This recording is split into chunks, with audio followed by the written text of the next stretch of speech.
சரி okay pre define அப்படின்னா நம்ம ஆல்ரெடி ஆக்சுவலாக வந்து டிஃபைன் பண்ணி வச்சுருக்கோம் எப்படின்னா டேட்டாவை வந்து ட்ரைன் பண்ணி வச்சுருக்கோம் ஓகேவா நாம ஒரு செட் ஆஃப் டேட்டாவை வந்து கொடுக்கணும் இப்போ ஸ்டூடெண்ட்ஸோட ரிசல்ட் வந்து ப்ரெடிக்ட் பண்ணணும் அப்படின்னா based on your marks and attendance base பண்ணி நாமளே என்ன பண்ணுவோம்னா ஆல்ரெடி ட்ரைன் பண்ணி வச்சுருக்கோம் ஓகே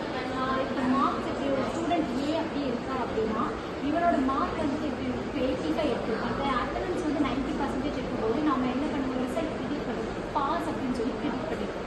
ஸோ இந்த மாதிரி ஒவ்வொருத்தரோட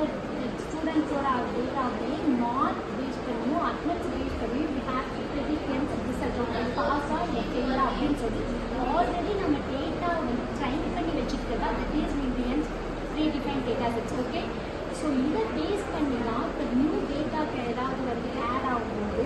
ஆட்டோமேட்டிக்கலி இந்த கிளாஸிஃபிகேஷன் மெத்தட்ஸ் வந்து கிளாஸிஃபை பண்ணிக்கும் ஓகே இதை பேஸ் பண்ணி இந்த ஆட்ரிபியூட்ஸை பேஸ் பண்ணி தான் ஸோ கிளாஸிஃபிகேஷன் மெத்தட்ஸ் என்ன பண்ணும் அப்படின்னா ஓகே இதை வந்து பாஸ் இந்த ஸ்டூடெண்ட்ஸ் வந்து இந்த மார்க் இந்த அட்டண்டன்ஸ் இதில் பேசிஸ் இருந்தால் it is a pass otherwise இதுக்கு பிலோ இருக்கும்போது இஸ் எ ஃபெயில் அப்படின்னு சொல்லி